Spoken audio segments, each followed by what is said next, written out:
Welcome to Empire State of Sports. I'm Landon Popovic, and I think we finally cracked the code on how the New York Giants can win a Lombardi trophy.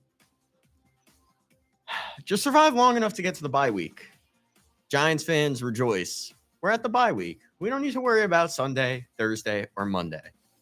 But had to worry about Monday against the Patriots. Giants lost 33-15, and that score honestly flatters how the Giants played against the Patriots. New England hung 30 on the Giants in the first half. The defense was spinning. The special teams is a mess. And the only thing consistent about this team right now is that the comedy never stops. You've got linebackers getting benched for being late, a rookie quarterback getting absolutely drilled for playing style that made him a first-round draft pick, and a franchise that somehow looks less buttoned up after coaching changes. Look, this is supposed to be the accountability era under Mike Kafka. He's the grown-up in the room now after Brian Daboll left. Instead, it feels like the Giants are cosplaying as a real NFL franchise while the rest of the league plays for playoff spots. On tap today, Giants doing Giants things against the Patriots. Jackson Dart getting told he has to change his play style that got him here. Mets grabbing Devin Williams and acting like the Yankees thrift shop. What losing Williams really means in the Bronx. Knicks falling to Boston. And why Navy might be the most disrespected good team in college football. This is Empire State of Sports. So going to start off with the Giants. I already spoke about them, in my opening. I really wanted to do that. I feel like every week I'm making a new joke about the New York Giants, but Monday was really just everything boiling over. I was actually excited for Monday night. You ask anyone around, was wearing my Giants quarter zip on Monday. I was excited to see a team that was in a similar situation as the Patriots last year with Drake May. Did not have their coach. Giants in a similar situation. Did not have their coach. Still do not have their head coach. Going to see where that goes. A lot of names flying around in the coaching search for the Giants. But the big story, I really think, you let up 30 points in the first half, you're not going to win a football game. That's just not winning football.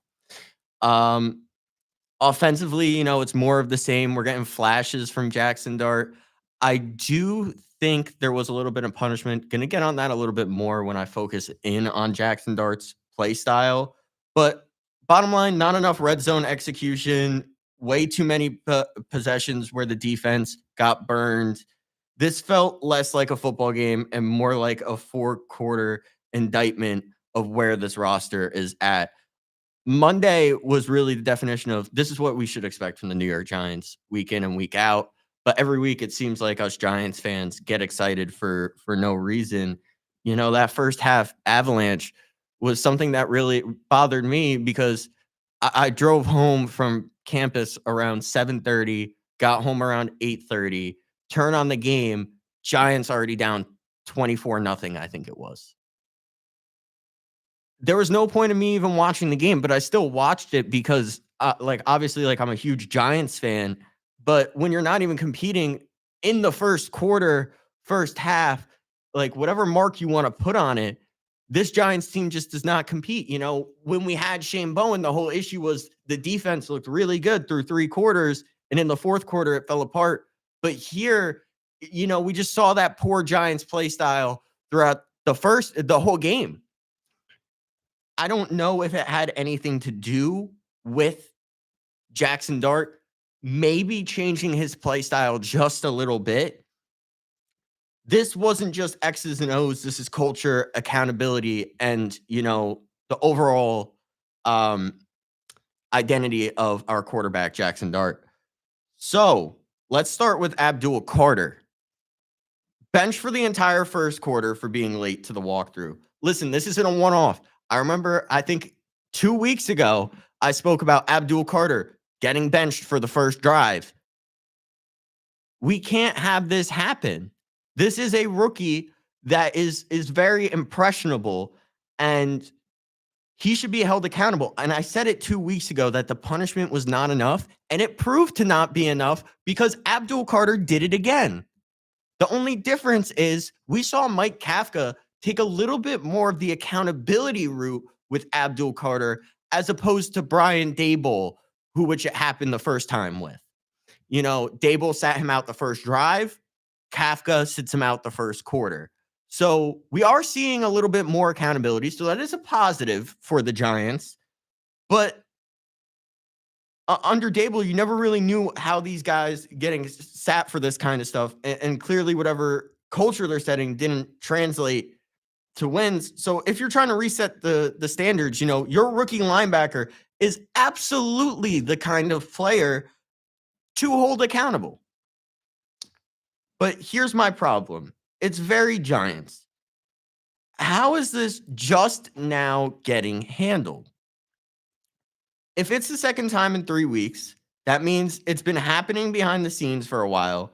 You can't preach accountability and then only flex it when the player's already dug himself a hole. That's not culture, that's PR. And for Carter, falling asleep 2 weeks ago, being late, don't know what really led him to be late this time.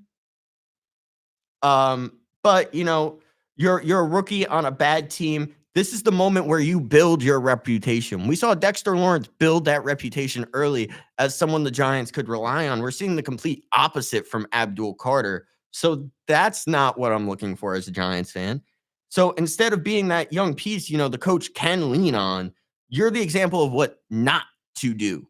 We drafted you number 3 overall this year. We definitely think highly of Abdul Carter, but it's screaming signs of Evan Neal to me.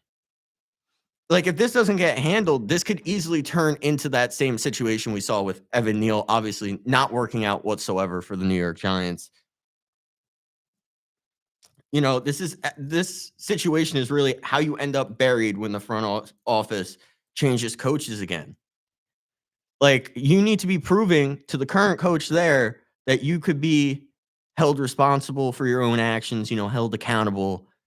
But instead, he's really digging himself a hole, and it's not going to look good when a new coach comes in and sees this and completely tears Abdul Carter down, and he's nowhere near to the level of player that we thought he would be.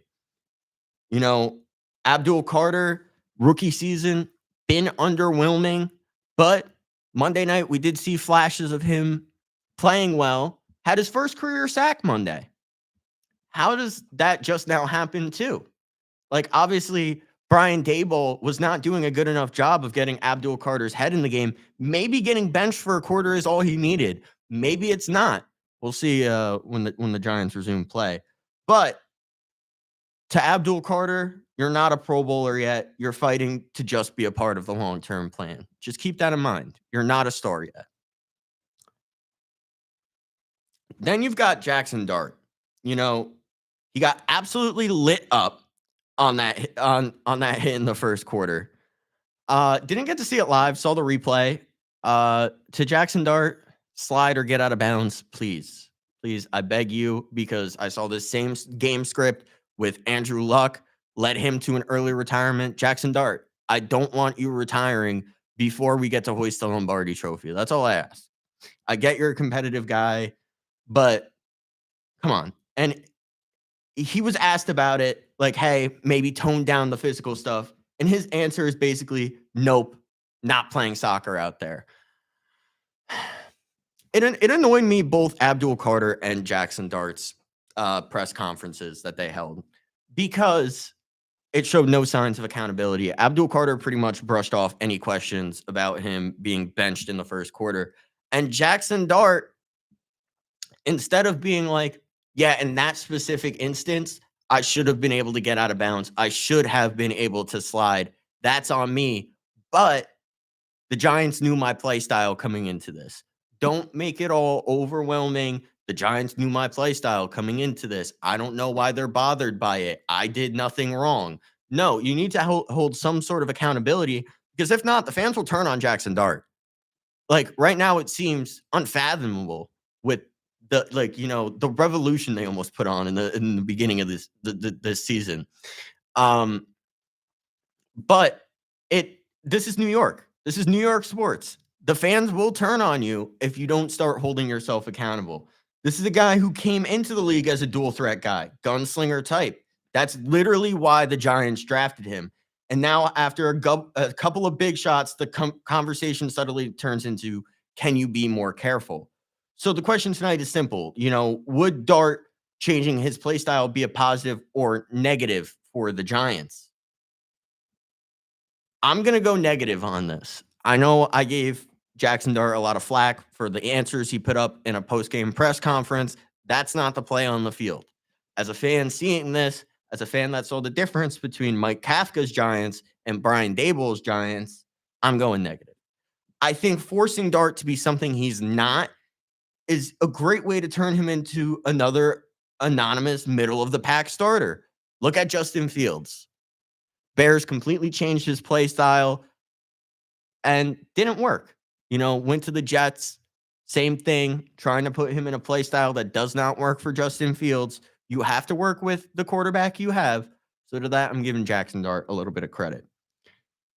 Look at what Jackson Dart is right now. When the offense has a pulse, it's usually because the play breaks down and Dart makes something happen with his legs or attacks tight windows. He's completely completing in the low to mid 60s percentage. He's taking some sacks, but he's also adding a real value as a runner, scrambling, design keepers, extending plays. Speaking about design runs, Mike Kafka only called 2 design runs for Jackson Dart on Monday. I don't know if this was a punishment for how he didn't get out of bounds and didn't slide and didn't take the Giants' critique about maybe playing a little bit more careful into account. I don't know if that's what had to do with it. But if you tell him, stop running, stop lowering your shoulder, just be a safe pocket guy, what are you really left with? We saw it on Monday, what you're left with. A line that still isn't great, a run game that comes and goes, and a quarterback who's now thinking about staying healthy instead of competing. When did it become a negative that the guy that leads the team has this ultimate competitive attitude? I thought that's what we wanted from our players. But you don't remove a guy's superpowers because you're scared. You build an offense that protects him while letting him be who he is. Now, does he needs to be smarter situationally, like that big hit he took on Monday? Absolutely. Slide a 2nd and 4 in the first quarter, step out of bounds on a scramble when you've already got the down. But taking the aggression out of Dart is like telling Josh Allen or Lamar Jackson to just be game managers. You don't fix the Giants by standing off the edges. You fix the roster that is around Jackson Dart, and he will take less hits. All right. Enough about the clown car in Jersey. Let's talk about the clown car in orange and blue. The Mets are making moves. They've snagged Devin Williams, and once again, they're shopping the Yankees aisle. Are the Mets building a contender or just horsing around for spare parts? Let's get into it. Quietly, the Mets have had an aggressive offseason. Think they're in every single conversation out there. They've reshaped their bullpen, adding Devin Williams. Rumors are they still plan to bring Edwin Diaz back. We'll see if that holds true or not. And they're still linked to basically every big name that hits the rumor mill. So this year is whatever Steve Cohen's, big pockets era is. They're not scared of payroll. They're not scared of risk, and they're definitely not scared of poaching former Yankee players. From the Mets side, I actually love the Devin Williams move. Devin Williams had a rough first year in New York, had an ERA north of 4.7. Lost the closer's role not once, but twice. Walks spiked, but the track record is still ridiculous for Devin Williams. We're talking about a guy with an airbender changeup, a career ERA in the mid to low 2s, and multiple seasons of 30-plus saves. If you're the Mets, you're not paying him to be what he was in August of last year. You're betting he'll be the closer he was in Milwaukee. And if he is, suddenly your 7th, 8th, 9th looks a lot more like a complete playoff bullpen. Now the risk. He's 31, high effort delivery, and we've already seen how ugly it looks when his command is not there. But if you're Cohen, that's exactly the type of arm you should overpay for. A guy with elite upside who changes the math on close games. 2025 with the Yankees obviously had an ERA above 4, walk rate elevated versus, that career normal, proved to pretty much be the downfall of Devin Williams last year, but those career numbers still proving to overall be a positive move for the Mets. So here's the real question. Is this smarter roster building, or are the Mets once again playing little brother by rating the Yankees cast off? This is more so me just being a hater Yankee fan. And I apologize to any Mets fans. But if you zoom out, this is really kind of hilarious. Under Steve Cohen, the Mets have become the island of misfit Yankees. Devin Williams, Juan Soto, Frankie Montas, Luis Severino, Dellin Betances, Harrison Bader, Adam Ottavino, Gary Sanchez, David Robertson, Robinson Cano, Cameron Maybin, Nick Burdi, Tim LeCastro, Brandon Drury, Stephen Tarpley, Mason Williams, Chasen Shreve, Eduardo Nunez, Todd Frazier, Luis Torrens, Ben Gamble, and on the coach's side, Buck Showalter and Luis Rojas. It's basically a Yankees alumni association. Look, I'm not saying this is their plan for competing. I'm not saying that. I'm saying that it's just funny that it's happening. And on one level, that's just how baseball works, right? When you're a big market team, your discarded pieces are still talented enough to be someone else's upgrades. But for the Mets, it's also a branding problem. Every time a big ex-Yankee ends up in Queens, it reinforces the idea that the Mets are doing this. And now Devin Williams becomes the latest chapter. The Yankees changed the facial hair policy for Devin Williams. He struggles and then walks across town. So if he dominates in Flushing after sputtering in the Bronx, Mets fans will love it. But if it goes the other way, then it could easily blow up in David Stern's face. So if you're the Mets, the only way out of the quote-unquote little brother territory is to actually win something. It doesn't matter what players you bring in, how you build the roster. Could be a lot of ex-Yankees, could not be. Until then, loading up on all these former Yankees is just funny content for shows like this. But it doesn't change how the city sees the hierarchy.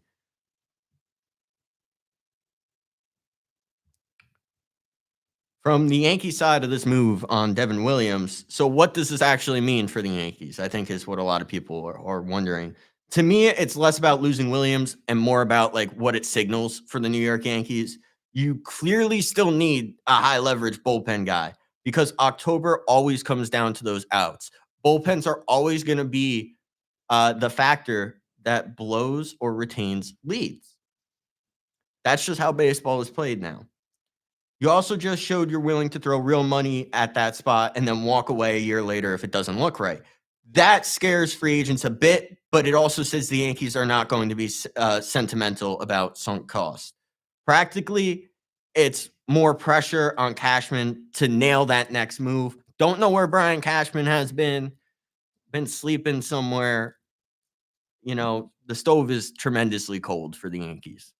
You can't whiff on Williams, lose him to your crosstown rival, and then go bargain bin hunting. This is just a classic Cashman move. Hope that's not the case. But, if Hal is serious about competing in 2026, someone has to stand out for the role they hoped Williams would fill. Coming up, from one New York disappointment to another, the Knicks went toe-to-toe with Boston, but Jalen Brunson had one of his worst nights of the season. Are the Knicks really cooked, if he's anything less than perfect? We'll get into it next.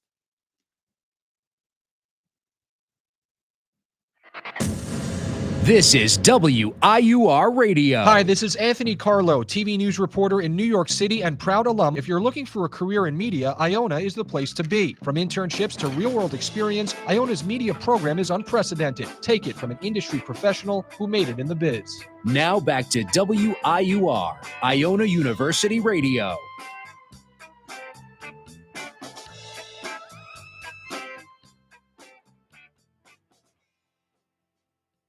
The Knicks lost to the Celtics 123 to 117. Thought they had a chance of winning towards the end of that one.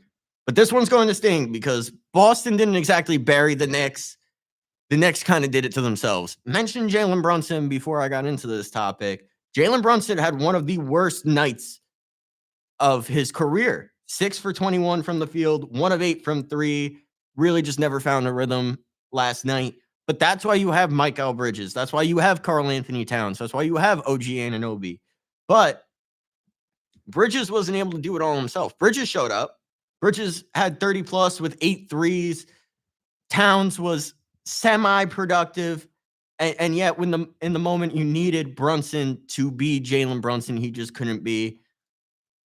That margin for error really shouldn't exist. I think it was really just a one-off, but we'll break it down. So are the Knicks proving they can't compete without Brunson being elite every single night? If I were to give it as a short answer, kind of. But it's actually a little worse than that. In most of their losses this year, Brunson hasn't been bad. In Knicks losses, he's still scoring in the mid-20s on decent efficiency, giving you 6 to 7 assists and basically dragging the offense to respectability. Last night was the outlier. He just didn't have it. That's the problem. If the only way you could beat up on the top teams in the East is if Jalen Brunson is at near MVP efficiency, that's not a sustainable formula. Boston, Milwaukee, even Detroit, their stars can have B games and still win. In the case of the Philadelphia 76ers, have a guy like Maxey burst onto the scene this year. That's something we haven't seen with the Knicks. So it's something I want to see from the Knicks. The Knicks just need Jalen Brunson's A-plus game every single shot. Until someone else steps up as the co-star for Jalen Brunson, the ceiling is really just a fun, feisty team. All right. From Madison Square Garden to MetLife, the Jets actually won a football game this week. Shocker. Actually, not really. Aaron Glenn's crew is suddenly getting a little competitive. Is this a blip or is it something in the Meadowlands? Jets, mentioned they picked up a win. Played the Falcons, won 27-24. Back-to-back wins, and this one feels like a grown-up football team performance. Really does. Defense made timely stops. Tyrod Taylor looked steady. He was efficient from the passing game, adds the yards on the ground. We all know Tyrod's game, but no one's really been able to fit that mold. No one's really going to throw a parade for the Jets at 3-9, but compared to an 0-7 start, that looks like a different operation. So good job to the Jets. So the question I mentioned earlier, is Aaron Glenn's plan finally working, or are we just grading the Jets on a curve? Look at the splits. First 7 games, 0-7, offense completely stuck in the mud, defense on the field forever, and it felt like the same old Jets. Over the last 5, 3-2. Not amazing, but for a team that couldn't buy a win, that's progress. What's changed is really the identity in this team. They're not trying to pretend Justin Fields is something when he doesn't play well. And when Tyrod's in, they lean on what he does well, which is a complaint I had about Justin Fields. They weren't really leaning into his game very much. Disappointing that they didn't start leaning into Justin Fields' game more and immediately jump ship for Tyrod.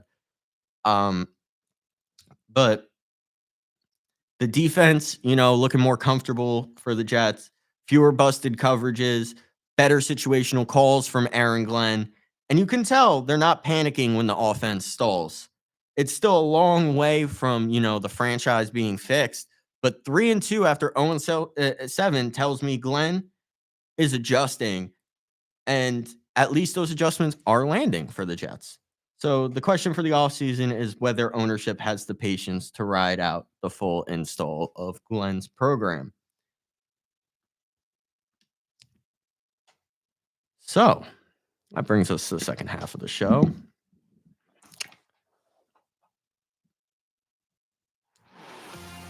Second half of the show coming up, the Yankees have a big decisions to make and even bigger bills. Mets will be plotting another Yankees heist. Rangers win an OT but lose Adam Fox. But we'll close with Pete Alonso and Navy getting disrespected. That's all on Empire State of Sports next.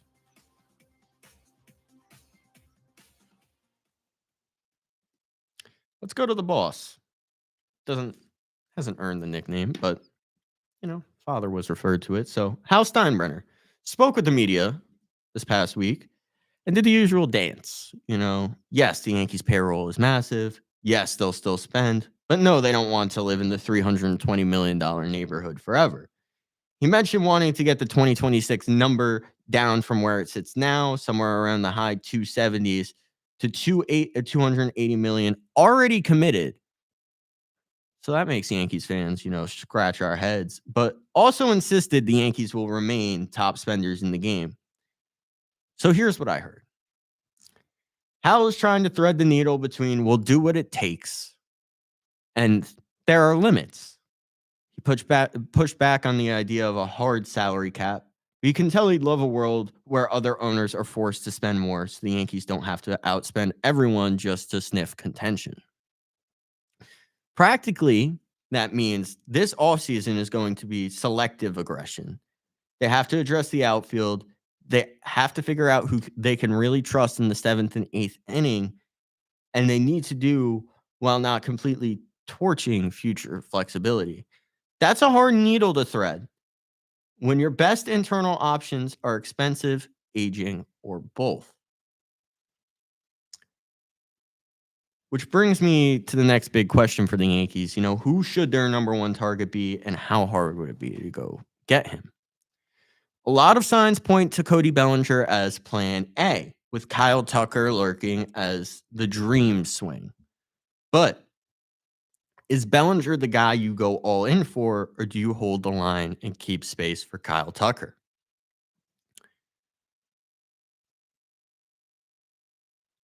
Listen, I'm a proponent of bringing back Cody Bellinger. I'm not going to be completely against it. I think I started the offseason more positive than I'm at now. That puts the situation into context. I like Cody Bellinger. I don't like we have to win this bidding war at all cost, Cody Bellinger. Look at the profiles. Bellinger has reinvented himself after the shoulder issues. Back to being a quality hitter, good defender, can play center or every single outfield position and first base, gives you some, power from the left side, going to be boosted in Yankee Stadium with that short porch, but his year-to-year production has been volatile.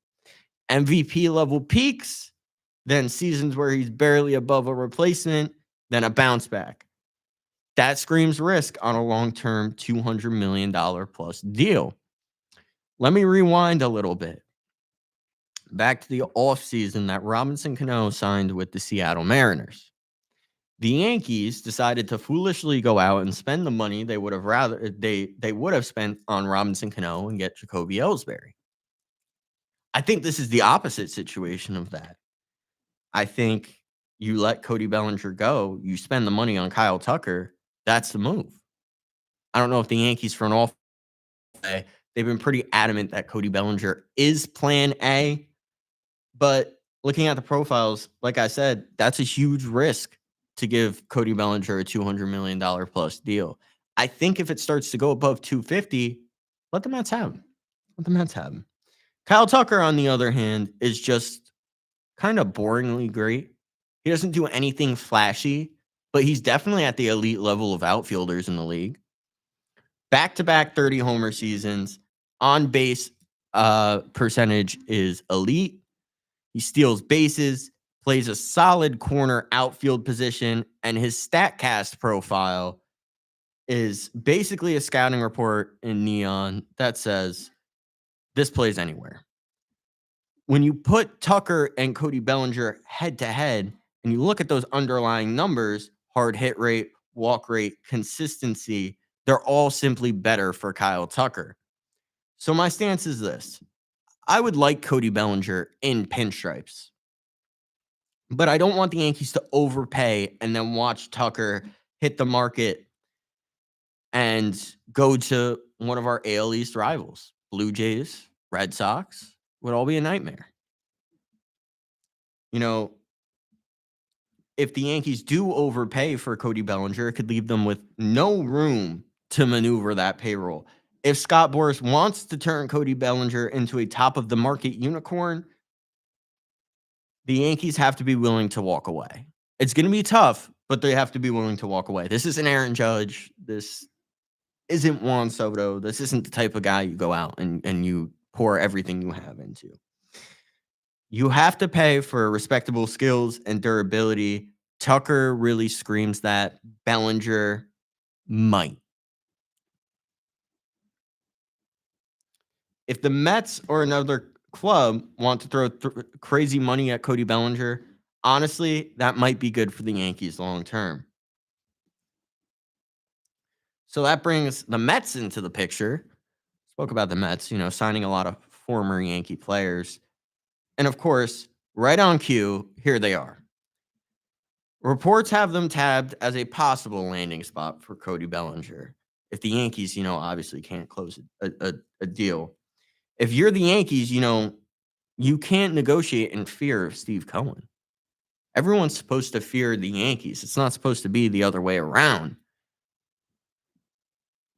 But like I mentioned, they can't go out and overpay for Cody Bellinger. So it's another threading of the needle type of line between overpay and it's a good deal for Cody Bellinger. If Steve Cohen wants to overpay for Cody Bellinger after already spending big and after being linked to possible Alonso replacements, that's his problem. The Yankees' job is to set a smart number, stick to it, and trust that they could build around Judge with or without Cody Bellinger. Would it be annoying to see Bellinger hit bombs for the Mets? Tremendously. Because I know once the Subway Series comes around, Cody Bellinger would be the first one to hit a home run. Listen, it happens every year. There's always a former Yankee that comes back to torture them. Could be Cody Bellinger if he goes to the Mets. Listen, being locked into another declining contract into 2029 and beyond, while Tucker is still an all-star somewhere else, will make Yankees fans completely kick themselves. So, yeah, if the Mets overpay for Bellinger, I think that's actually a win for the Yankees. Let Cohen eat the risk. Use the same stats from the use the same stats you've been building that Mets roster under and, try and compete with that. But it fits perfectly into the quote unquote, little brother theme from earlier. Mets chase the flash. Yankees hopefully chase the fit. It's always fit versus name. I talked about it yesterday on the Beyond the Bench podcast with my friends Christian and Nick. People a lot of the times want to trade or sign someone solely based off the name. And that's kind of the case in the Giants coaching scenario. I see Mike Tomlin's name being thrown around. First off, not going to happen. And I'll tell you why that's not going to happen, or I'll try to explain why. I don't really want to get very into it because it gets into some murky waters there. But there's a reason Mike Tomlin's been with the Steelers so long while being mediocre for a majority of his tenure there. And there are benefits for the Steelers keeping Mike Tomlin. You can look them up if you'd like, but there are definitely benefits for Mike Tomlin being with the Steelers still. So that brings, other names into it. John Gruden, all these flashy names. Yes, the Giants want a veteran coach, but we shouldn't be reckless in choosing that veteran presence because the bottom line is they will shape Jackson Dart how they see fit. And we need to be able to toe the line of too aggressive and not aggressive enough and fit that directly into Jackson Dart's play style. And there's not many coaches out there that can do that.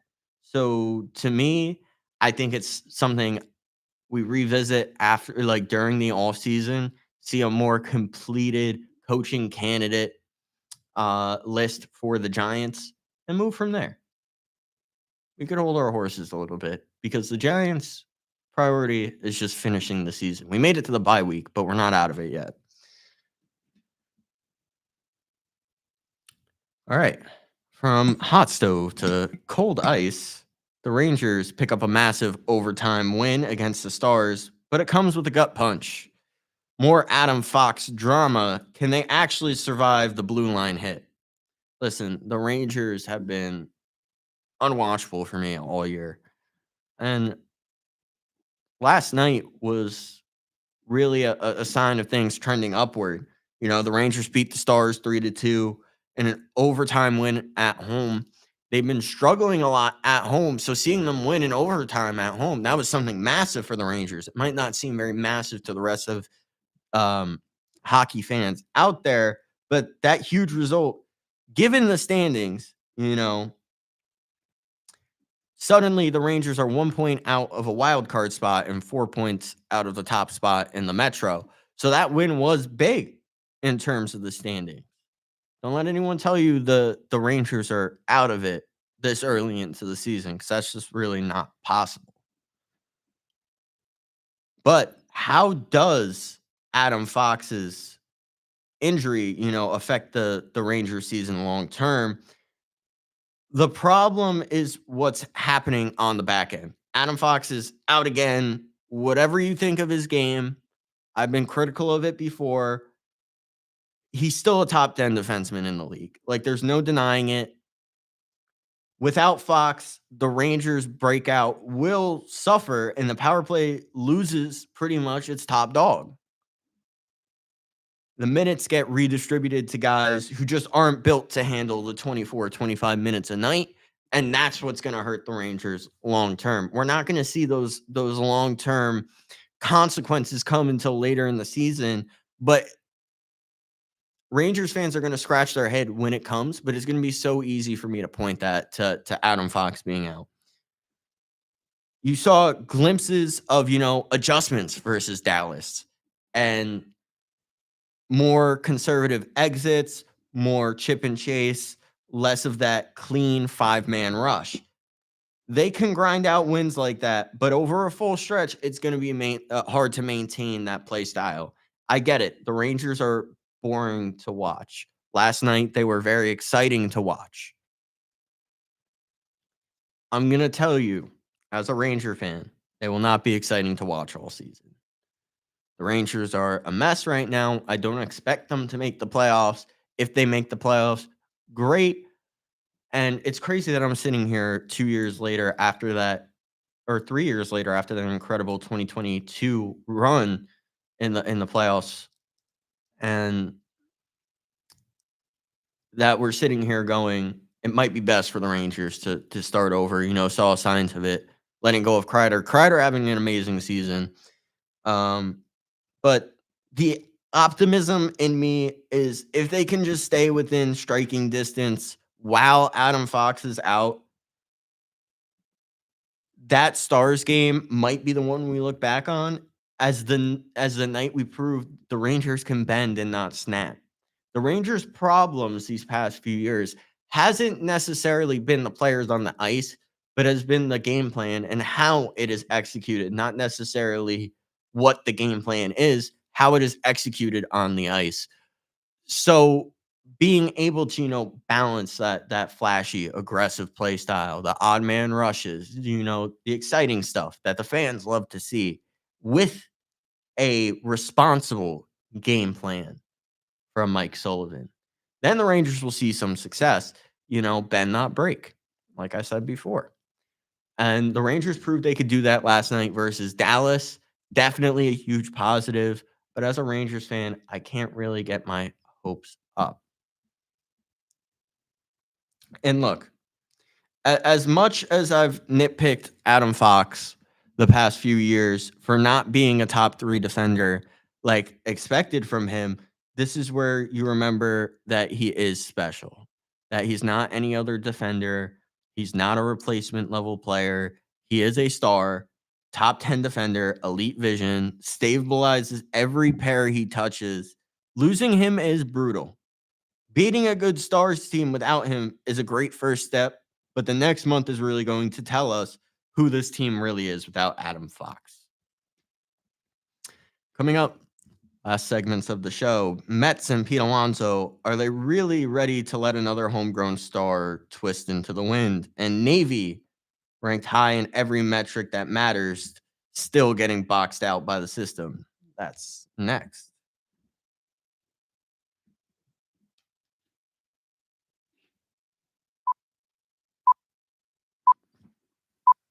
This is WIUR Radio. Hi, I'm Becca Bittner, the host of Iona University's news show, Good Morning Gales. My co-host, Nick Waltieri, and I cover everything that's going on here at Gale Nation. We give you all the buzzing campus news you need to know before your first cup of coffee every Friday morning. Make sure to check out our morning show, along with our sports show, Gale Zone, on our IUTV Instagram and YouTube. With hosts Cam Woolley and Chris Delaro, you'll get sports updates from the Hines Athletic Center to the big leagues. See you there, and as always, go Gales. Now, back to WIUR. Oh, thank you. Let's talk Pete Alonso now. Reports out the Mets world is basically screaming urgency.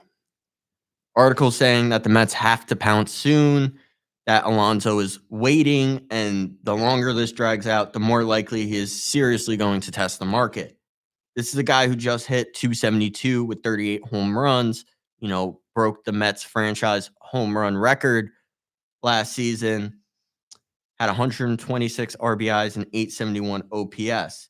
Top 10 in homers, second in RBIs in all of baseball.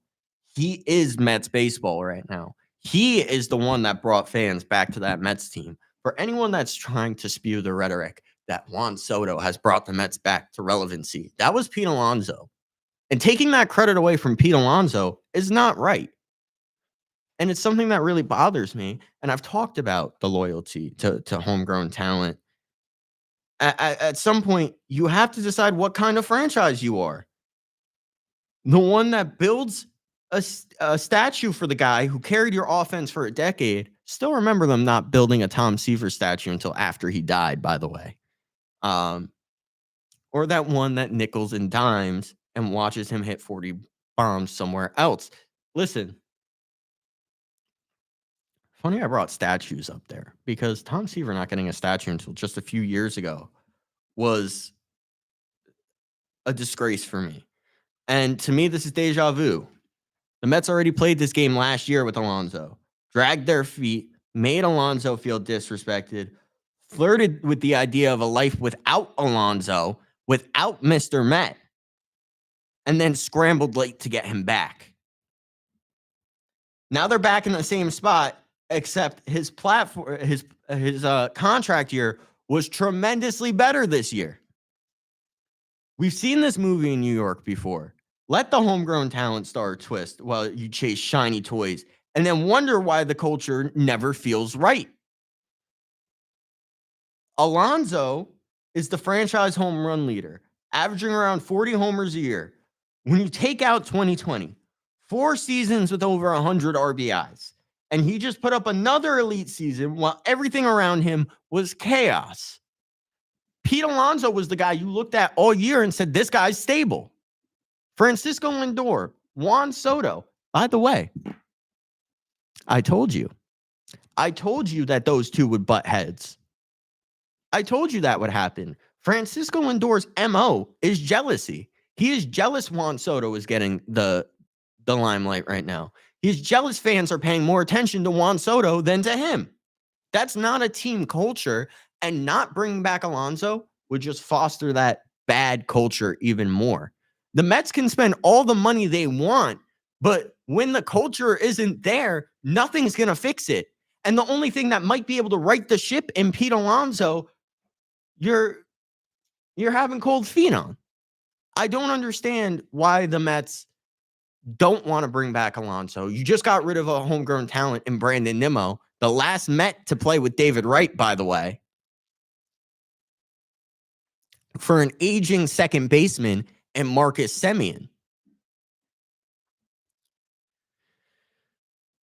if you won't commit to Pete Alonso, then who are you exactly waiting for? The Mets talk about sustainable winning and doing things the right way. But if they botch Alonso again, it's just another example of the front office learning all the wrong lessons from their own history.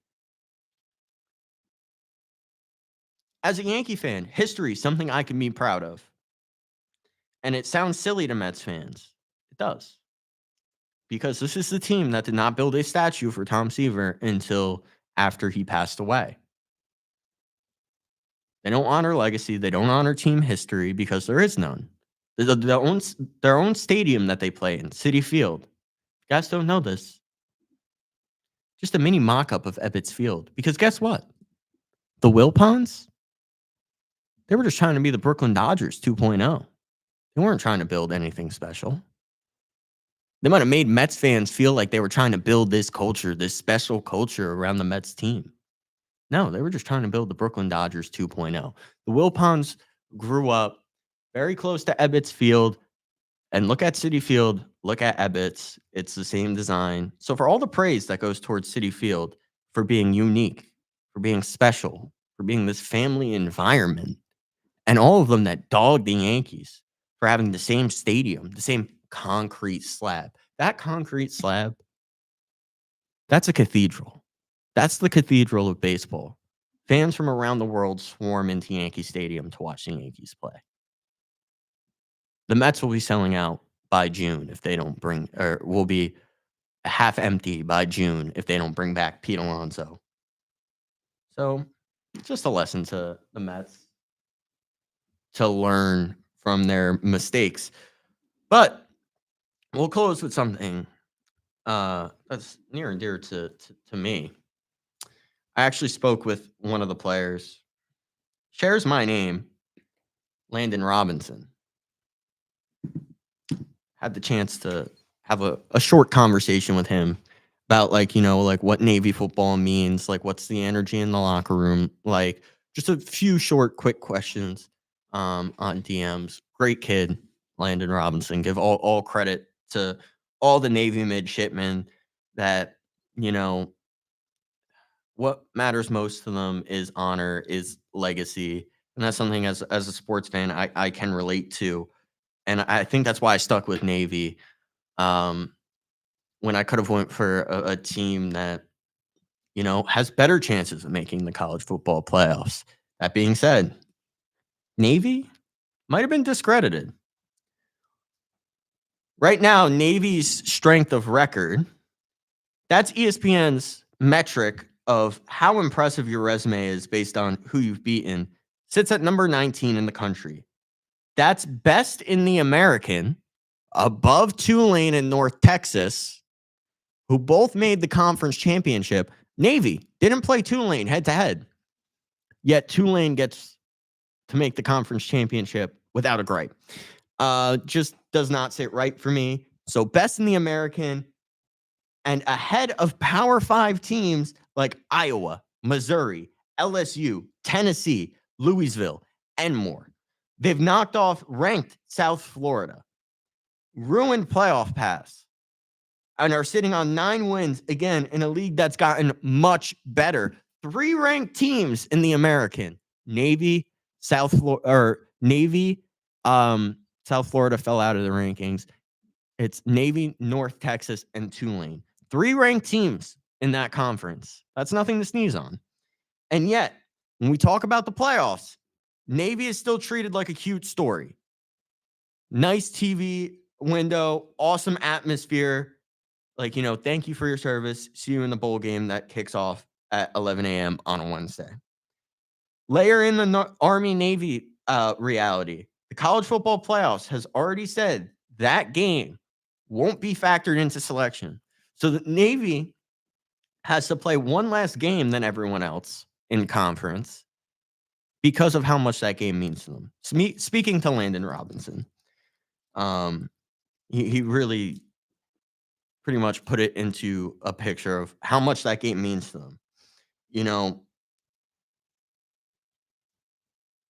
They pretty much stay to the point where we're not moving this game If that cost us playoff access, then we'll live with it. That tells you how much tradition matters to this Navy football team, and also how rigid this system is. To me, Navy being number 19 in the strength of record and still living on the fringe of the conversation is the perfect snapshot of college football's real problem. We say the regular season matters. We say the little guys have a path, but when a service academy actually builds a legit resume with all the cards stacked against them, linemen have to weigh less, no NIL money, no transfer portal, the system shrugs and says, cool, we'll get back to you after we sort out the brands. I don't need Navy in the top 4 every year. I just want a setup where a season like this doesn't feel pre-capped before it even starts. It's been back-to-back years that's happened for the Navy midshipmen. That's all I got. Landon Popovic from WIUR signing off.